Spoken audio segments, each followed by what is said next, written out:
Entonces, ahora el problema que vamos a querer resolver es similar al anterior, solamente que la restricción va a ser distinta y va a ser distinta, va a haber un flujo de ingresos. Ahora no, en el caso anterior teníamos un ingreso fijo, digamos, en tiempo cero. Ahora vamos a tener, eh, el problema es un consumidor que tiene un ingreso en cada periodo, ¿sí? Que lo vamos a llamar W sub T, ¿sí? Y bueno, tiene que financiar su consumo, digamos, en los periodos de 0 a T, igual que antes. Pero bueno, ahora, digamos, recibe, digamos, si pensamos que tiene como un ingreso como si fuera un sueldo en cada periodo, ¿sí? Y con eso tiene que administrar.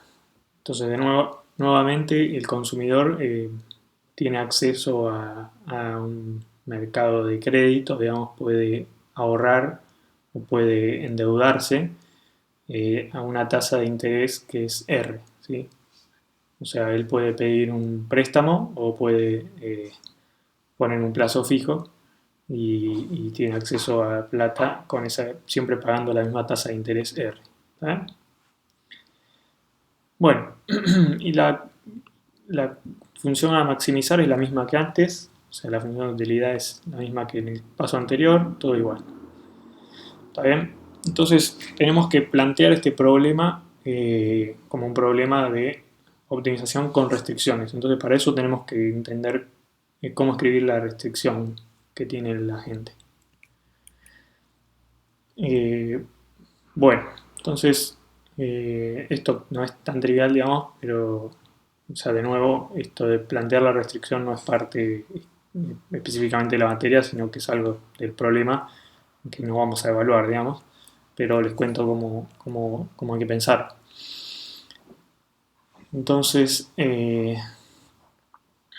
bueno, y veremos al final, digamos, de la resolución, que al final los problemas son equivalentes en el sentido de que para ciertos parámetros las soluciones son las mismas, digamos. O sea, para cierto W y ciertos W sub T, si hay una ecuación que los relaciona y que hace que sea lo mismo, digamos, resolver con el flujo de ingresos versus tener el ingreso a tiempo cero, ¿sí? Bueno, entonces lo que vamos a hacer para escribir la restricción presupuestaria en cada periodo es agregar una variable a sub t, ¿sí?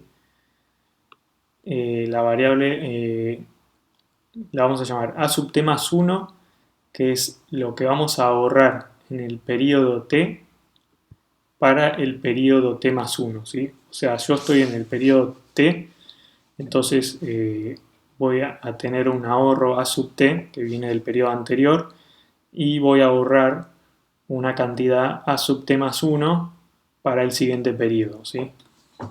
Podría ser positivo o negativo, ¿sí? O sea, puedo tener un préstamo o puedo tener un plazo fijo, ¿sí? Entonces, yo en el periodo t voy a decidir ahorrar a sub t más 1 y en el periodo t más 1 voy a recibir, acá me comí el a sub t más 1, perdón. O sea, si ahorro en el periodo t esta cantidad a sub t más 1, entonces en el periodo t más 1 voy a tener a sub t más 1 por 1 más r, ¿sí? Unidades que ahorré, digamos. Entonces la restricción presupuestaria en cada periodo es la siguiente, ¿sí? Tenemos que el C sub t, de este lado vamos a poner lo que consumimos, digamos, lo que gastamos, entre comillas, el consumo más el ahorro, lo que consumo más el ahorro en el periodo t, o sea, esto es lo que consumo y esto es lo que guardo para mañana, tiene que ser igual a lo que tengo en este periodo, que era W sub t, que es el ingreso que tengo en el periodo t, más el ahorro que viene del periodo anterior, que es 1 más r por a sub t, ¿sí? Que de nuevo a sub t podría ser negativo y de hecho lo va a ser, ¿sí? Eh, bueno, o sea, bueno, lo va a hacer dependiendo de cómo sean los W sub t, pero vamos a ver que va a haber, o sea, si ponemos unos W sub t razonables que le voy a contar, vamos a desahorrar en algún momento y ahorrar en otro. Entonces, en el periodo actual yo voy a consumir o ahorrar y mis ingresos, digamos, mi plata total en ese momento es lo que me ingresa de sueldo, digamos, el W sub T, más lo que viene de los ahorros del mes pasado, ¿sí? 1 más R por A sub T. Bueno, y la otra restricción es que esta A sub 0 igual a 0 no es tan relevante. Podría poner que empiezo con un ahorro inicial, no sería muy distinto, pero vamos a poner que ahorro inicial es igual a 0, que no cambia nada.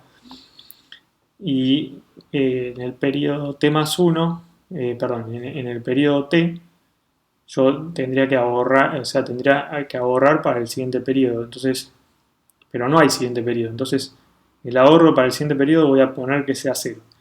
En realidad, la condición que uno debería pedir es que esto sea mayor o igual a 0, pero ya sería mezclar una condición, ya tenía todas de igualdad, entonces dejé esa con una igualdad. Como vimos en el caso anterior, aunque era de desigualdad, terminó siendo una igualdad, así que es razonable que en este caso también lo sea. O sea, uno podría pedir, digamos, que me quede con ahorros positivos, perdón, no negativos en el periodo final, pero de nuevo en el óptimo eso no va a ocurrir porque nunca conviene quedarse con ahorros positivos si no hay mañana, ¿no? Entonces uno ya directamente plantea a sub t más 1 igual a 0. A sub t más 1 es lo que ahorra en el periodo t grande para el mañana, ¿sí? No hay mañana. Bueno, o sea, y esto es importante, digamos, porque después estos problemas se pueden generalizar a horizonte infinito y esta condición de que cuando termina el tiempo me quedo con ahorro cero, o sea, se puede escribir también de forma asintótica para el caso infinito y es lo que se llama una condición de no Ponzi, ¿sí? Porque, digamos, si no, lo que uno podría hacer, si uno no pone esta restricción, es endeudarse y endeudarse y endeudarse y endeudarse, total acá siempre te prestan plata, o sea, no hay nadie que te diga, pará, no te presto más, y entonces al final le haces, o sea, al final se acaba el tiempo y no le pagaste a nadie, ¿sí? Entonces eso me daría una riqueza infinita, digamos, pero estaría haciéndole un pagadiós a alguien. Eso no lo vamos a permitir. Entonces la condición es que al final de los tiempos hay que pagar las deudas, ¿sí? Bueno, entonces el problema que nos queda es un problema de minimización, o sea, lo planteamos de nuevo como un problema de minimización que es convexo con restricciones lineales, ¿sí? Las restricciones que teníamos acá las vamos a escribir como una función, pasamos todo para un lado, igual a c, ¿sí? Restricciones lineales de igualdad, ¿sí?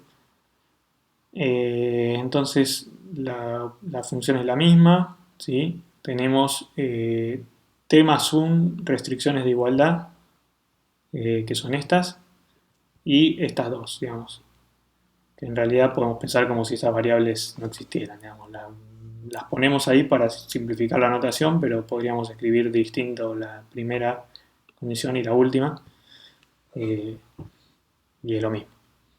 Se agrega una variable a sub 0 y a sub t más 1 y después las pongo igual a 0 y es lo mismo que no está nada. Bueno, entonces la condición a tiempo t, h sub t, la vamos a llamar de c y de a. Fíjense que acá le agregué la a porque estamos minimizando en c y en a.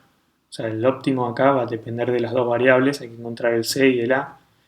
Pero al final el a es una cosa, o sea, para lo que nos importa a nosotros, una determina la otra, ¿sí? Porque si sabemos los consumos, vamos a saber cuánto ahorrar, digamos, usando las restricciones, ¿sí? Entonces la restricción es h sub t de c y de a es c sub t más a sub t más 1 menos w menos 1 más r por a sub t igual a 0. Para t igual a 0 hasta t grande. Y después está 2. Bueno, entonces las condiciones de Karush-Kuhn-Tucker ahora son con igualdad, o sea que es un caso de multiplicador de Lagrange para varias restricciones, ¿sí? O sea, no hay condición de holgura complementaria porque son todas condiciones de igualdad. ¿Está bien? Estas restricciones ni las pongo, digamos, porque estoy pensando que esas variables las maté, ¿sí? Directamente ya sé que estas son cero, entonces ni pongo si no tendría que poner dos restricciones más acá, dos multiplicadores más, pero es complicarse al peperuli. Entonces la condición de los multiplicadores me queda que 0 tiene que ser menos el gradiente de la u en c estrella por a estrella, más la suma desde t igual a 0 hasta t grande de nu sub t estrella por el gradiente de h sub t en c estrella a estrella. Acá yo los puse nu sub t para recordar y las llamé h sub t porque son las restricciones de igualdad, entonces para que sea la misma notación con la que hicimos la deducción de Karush-Kuhn-Tucker. No es necesario que lo hagan así, podrían poner lambdas, digamos, si no, o sea, es conveniente distinguir cuando hay de los dos tipos de restricciones, llamar lambda o llamar de alguna forma a las de desigualdad y de otra forma a las de igualdad. De hecho, yo uso otra notación que respecto del Weinberger, pero bueno, hay que tener en cuenta, digamos, cuando son de desigualdad que tienen un signo, es importante el signo, en cambio cuando son de igualdad ya no. Bueno, entonces estas condiciones las podemos escribir más explícitamente. Tenemos que derivar con respecto a c sub t para cada t y derivar con respecto a sub t para cada t, salvando, o sea, desde t igual a 1 hasta t grande y desde t igual a 0 hasta t grande para las c sub t. ¿Sí? Ok, entonces las derivadas respecto de c sub t de u sub t era beta la t sobre c sub t igual que antes. Y esto tiene que ser igual a nu sub t por la derivada de h sub t con respecto a c sub t. Y si se fijan, eso es 1, ¿sí? Porque aparece el c sub t como un 1, digamos. ¿Sí? Entonces me queda beta t sobre c sub t igual a nu sub t, para t igual a 0 hasta t grande. Y después tenemos la condición de la derivada de u con respecto a sub t. ¿Sí? Si derivo a u con respecto a sub t es 0, porque no depende de a. ¿Sí? Pero si derivo todas estas respecto de a sub t, las h sub t, perdón, acá puse, esto está horriblemente escrito, porque, o sea, acá estoy sumando en t chiquita y en realidad yo estoy pensando que el t está fijo, ¿sí? Ese es el problema. Entonces acá debería decir t sub 0, ¿sí? La derivada de a respecto de a sub t sub 0. Bueno, la única de las h que depende de a sub t sub 0, fíjense que son la h sub t sub 0, o sea, cuando tenemos un t, digamos, aparece en h sub t, a sub t, restando con un menos, y aparece en la siguiente, ¿sí? Perdón, en la anterior, en h sub t menos 1, ¿sí? Aparece en dos funciones, ¿sí? Entonces a lo que llegan al final, esto tachenlo, esto está feo, lo que llegan al final, o sea, habría que cambiar la notación acá, poner h sub l, suma en l, si se quiere, es que aparece el nu sub t menos 1, porque aparece con un 1 en el caso t menos 1, en el ht menos 1, y aparece menos 1 más r por el nu sub t, ¿sí? O sea, que llegan a esta ecuación, ¿sí? O sea que lo que tenemos es que el nu sub t más 1 sobre el nu sub t es 1 sobre 1 más r, pasando para allá, ¿sí? Bueno, y entonces fíjense que llegamos a la misma ecuación de Euler que habíamos encontrado en el ejemplo anterior, ¿sí? O sea, cuando hacemos la u sub t, u sub c más 1 sobre u sub c, digamos, lo que tenemos es que esto es igual a nu sub t más 1 sobre nu sub t, que era 1 sobre 1 más r, ¿sí? Bueno, entonces en el óptimo tenemos, digamos, c sub t más 1 sobre c sub t igual a beta por 1 más r, que era la ecuación de Euler, ¿sí? Entonces, Bueno, lo, ¿qué es lo que nos falta? O sea, tenemos esta condición que nos relaciona, digamos, el consumo en el periodo t más uno con el periodo t. O sea, tiene que ser c sub t más uno igual a c sub t por beta por 1 más r. O sea que con esto podemos pensar a todos en términos del consumo a tiempo cero. ¿Sí? Nos falta despejar quién es el consumo a tiempo cero. ¿Sí? Entonces, para eso hay que saber, hay que usar la restricción presupuestaria. ¿Sí? O sea, la condición de primer orden ya la usamos. Ahora lo que nos falta es que se tiene que cumplir la condición de presupuesto en todos los periodos. Esta h sub t igual a 0. ¿Sí? Bueno, entonces tenemos todas estas condiciones. Lo que vamos a hacer es juntarlas a todas. O sea, tenemos c sub t más a sub t más 1 igual a w sub t más 1 más r por a sub t. ¿Sí? Estas las podemos sumar en t y multiplicándolas podemos pasar para allá, podemos pasar para un lado los ahorros, ¿sí? Que los ahorros sabemos algo, ¿sí? O sea, vamos a hacer una especie de suma telescópica, digamos, bueno, perdón, se cancelan términos, pasamos los ahorros para un lado, o sea, nos queda a sub t más 1 menos 1 más r por a sub t, y del otro lado nos queda w sub t menos c sub t, ¿sí? Y eso lo vamos a sumar dividido 1 más r a la t, ¿sí?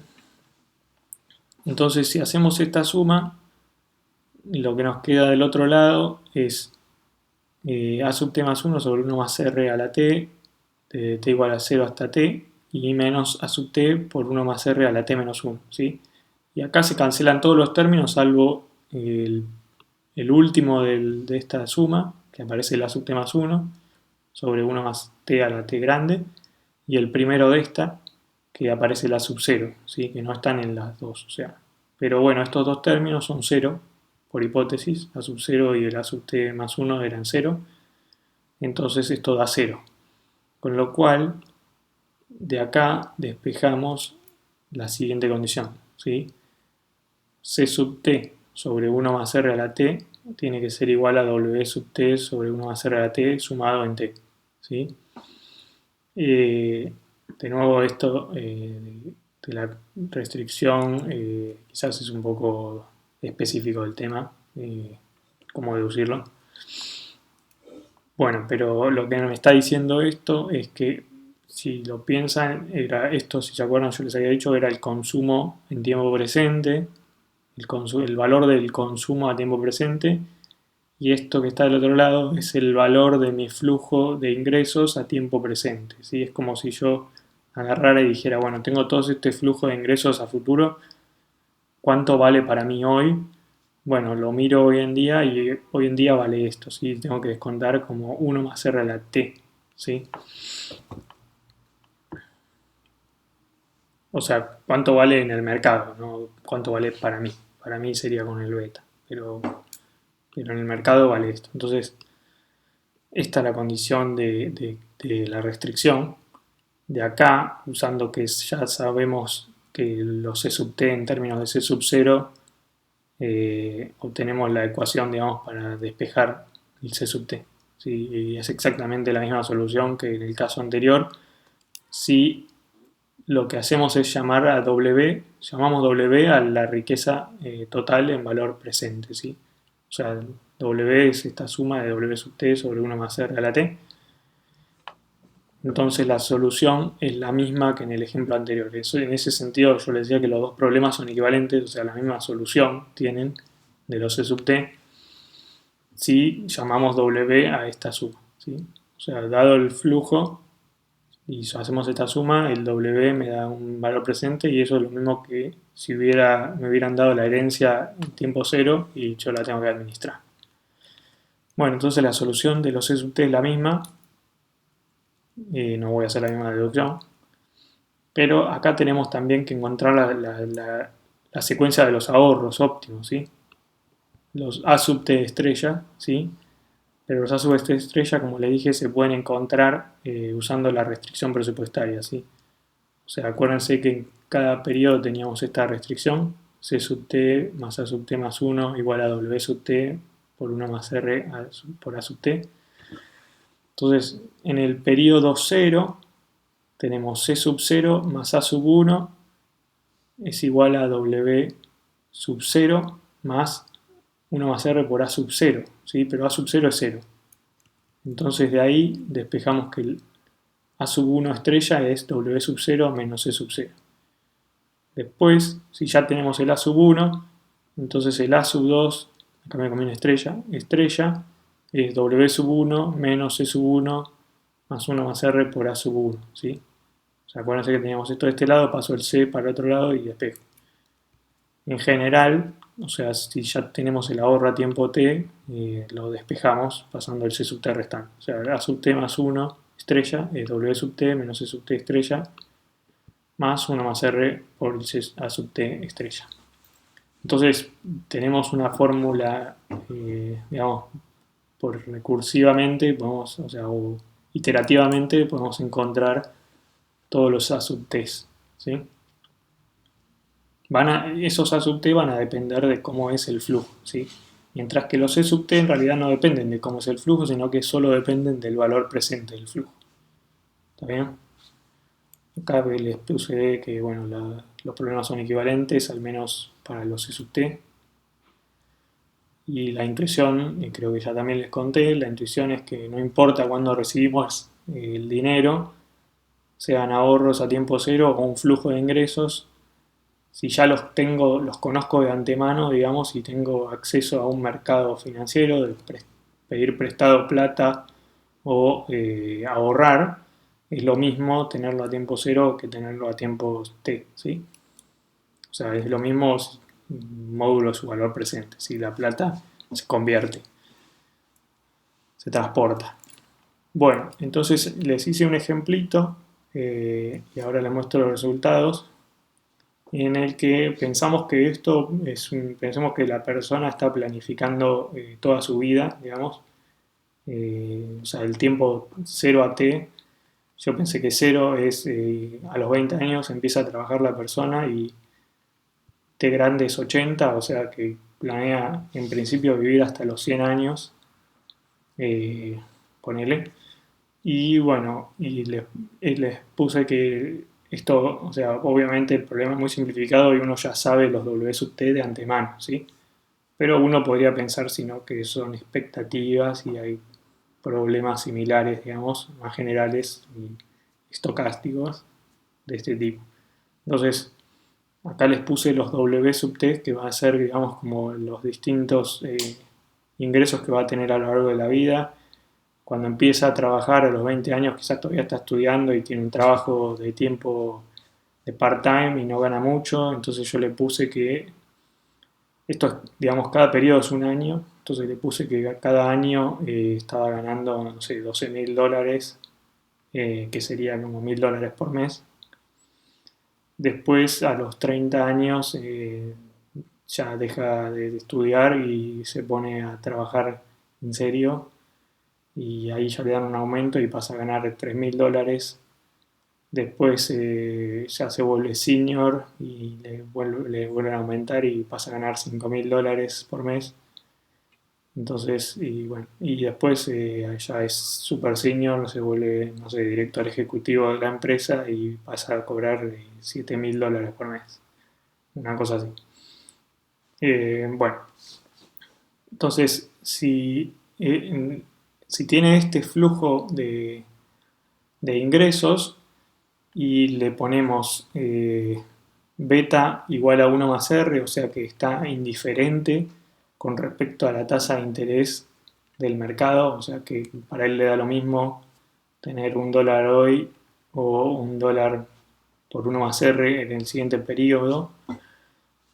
En este caso le puse una tasa de interés del 5%, que no sé, y entonces la solución, como habíamos dicho antes, iba a ser constante, ¿sí? O sea, el consumo va a estar clavado constante, o sea, el tipo va a ahorrar para poder jubilarse a los 65, ¿sí?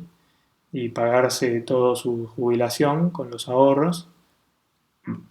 y además también va a desahorrar cuando es joven hasta los 40 o 39 años, si se fijan, por ahí, hasta los primeros años, digamos, como que él gana muy poca plata o gana menos de lo que quiere gastar, que son como 31.000 dólares al año, y entonces va a desahorrar hasta que empieza a ganar más, y ahí cuando empieza a ganar más, empieza a ahorrar, digamos, y bueno, el ahorro, digamos, acá, o sea, se ve que al principio se endeuda, se endeuda, se endeuda, hasta llegar a casi menos 400.000 dólares y después cuando se jubila, ahí alcanza el pico máximo de ahorros, que está más o menos por 500.000 dólares o quizás un poco más, y ahí empieza a, digamos, deja de trabajar, o sea, sus ingresos caen abruptamente a cero, pero sin embargo el tipo fue inteligente y tiene como para seguir consumiendo el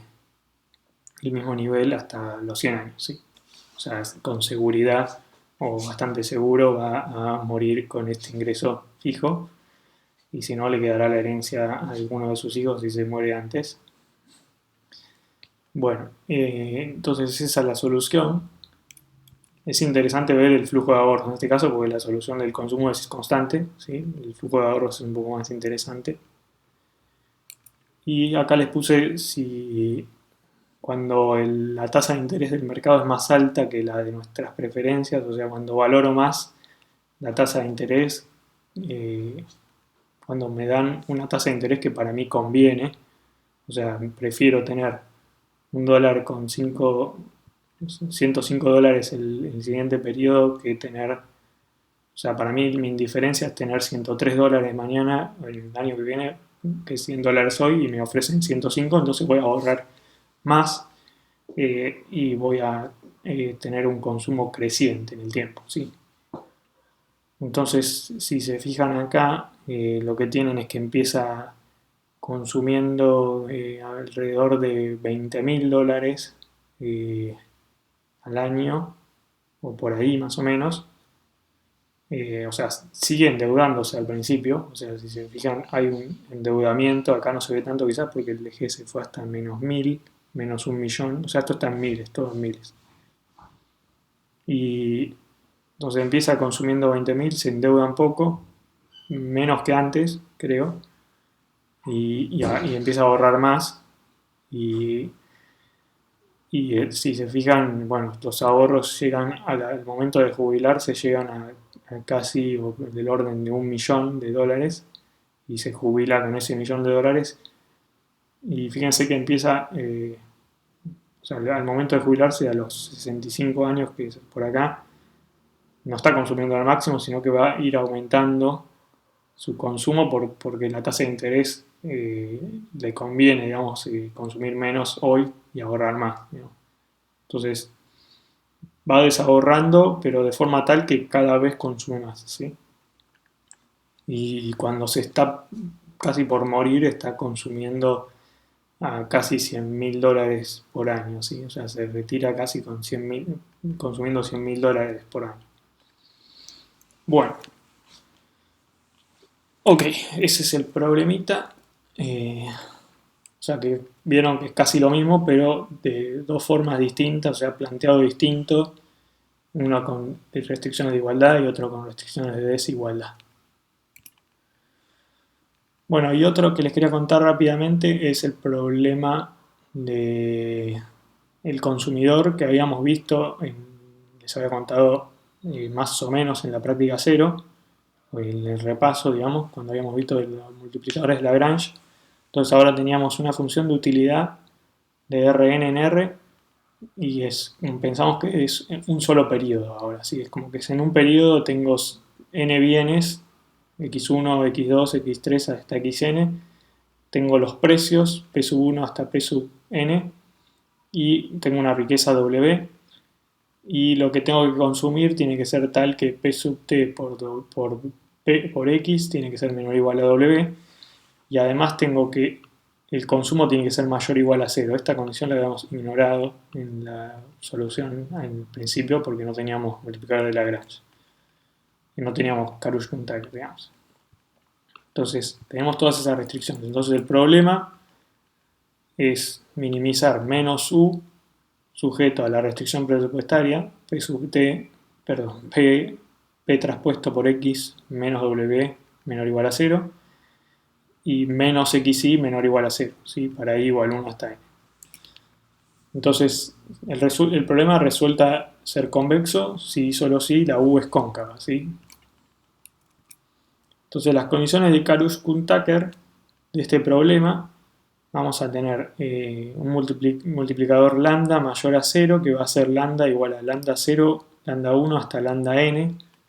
Tengo n más 1 restricciones, esta la voy a llamar la restricción 0 y esta la restricción 1 para no tener problema de índice, 1, 2, 3 hasta n.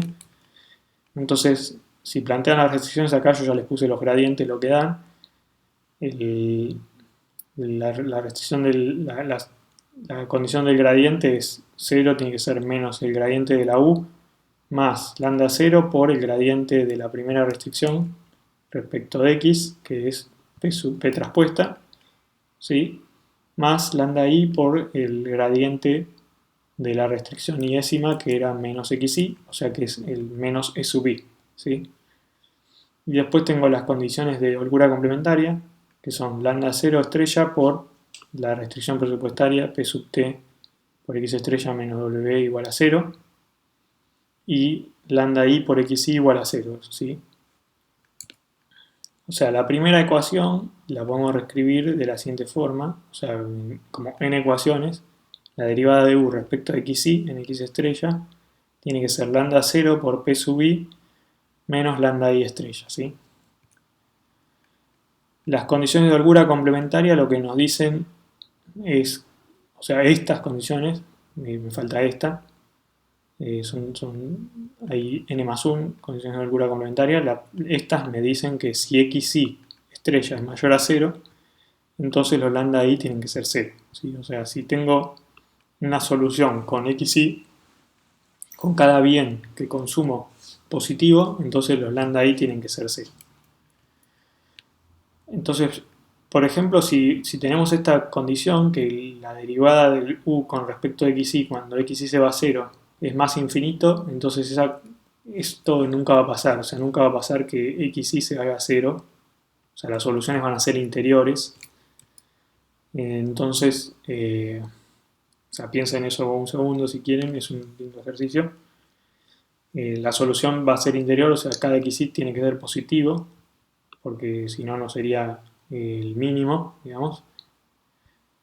Con lo cual, los lambda i tienen que ser 0 para todo i igual a n. O sea, con eso mato a estas condiciones de holgura complementaria con esa condición. Por ejemplo, vamos a resolver el problema cuando la u es x1 a la alfa 1, x2 a la alfa 2, hasta xn a la alfa n, para la suma de los alfa i menor o igual que u. Esto es para que sea convexa, para que sea cóncava, perdón, la u, o sea, para que sea convexa menos 1. Entonces, fíjense, falta la otra restricción presupuestaria, la restricción presupuestaria que me da una condición de holgura complementaria extra. Entonces, fíjense que la derivada de u con respecto a xi, cuando tienen esta fórmula, les queda alfa i por u en x dividido xi. Con lo cual satisface esta condición, digamos, de que el límite cuando xi se va a 0 es más infinito, ¿sí? O sea que esto fuerza a que los lambda i estrella van a ser 0. O sea, eso ya de buen antemano. O sea, en el óptimo, la condición de Karush-Kuhn-Tucker, digamos, del gradiente, es que la derivada de u con respecto a xi es lambda 0 por p sub i. Porque los lambda i es lambda 0 por p sub i, porque el menos lambda i murió, eso se hace 0. Bueno, y la otra condición de holgura complementaria era con la restricción esta, de la restricción presupuestaria, P traspuesta por X menos W igual a 0.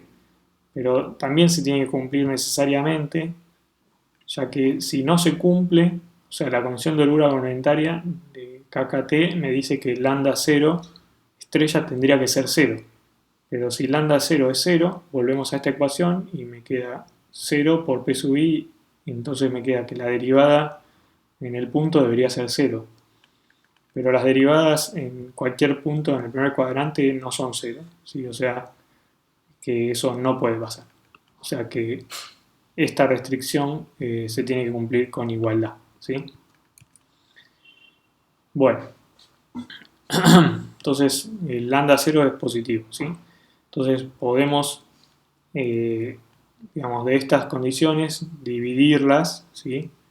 Y lo que llegamos es que P sub I sobre P sub J es alfa I por XI estrella sobre alfa J por XJ estrella, ¿sí?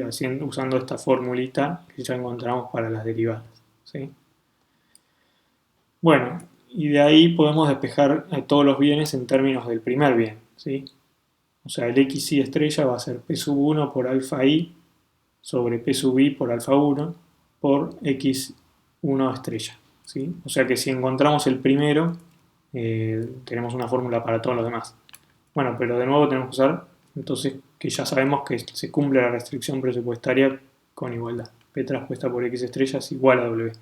Entonces hacemos esta suma con esta formulita y lo que nos queda es que W tiene que ser P sub 1 por X1 estrella por la suma de los alfas sobre alfa 1, ¿sí? O sea que de acá despejamos el X1 estrella, que es W sobre P sub 1 por alfa 1 sobre la suma de los alfas.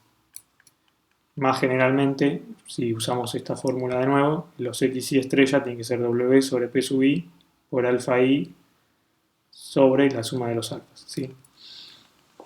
Entonces, encontramos la solución, digamos, o sea, ya resolvimos el problema.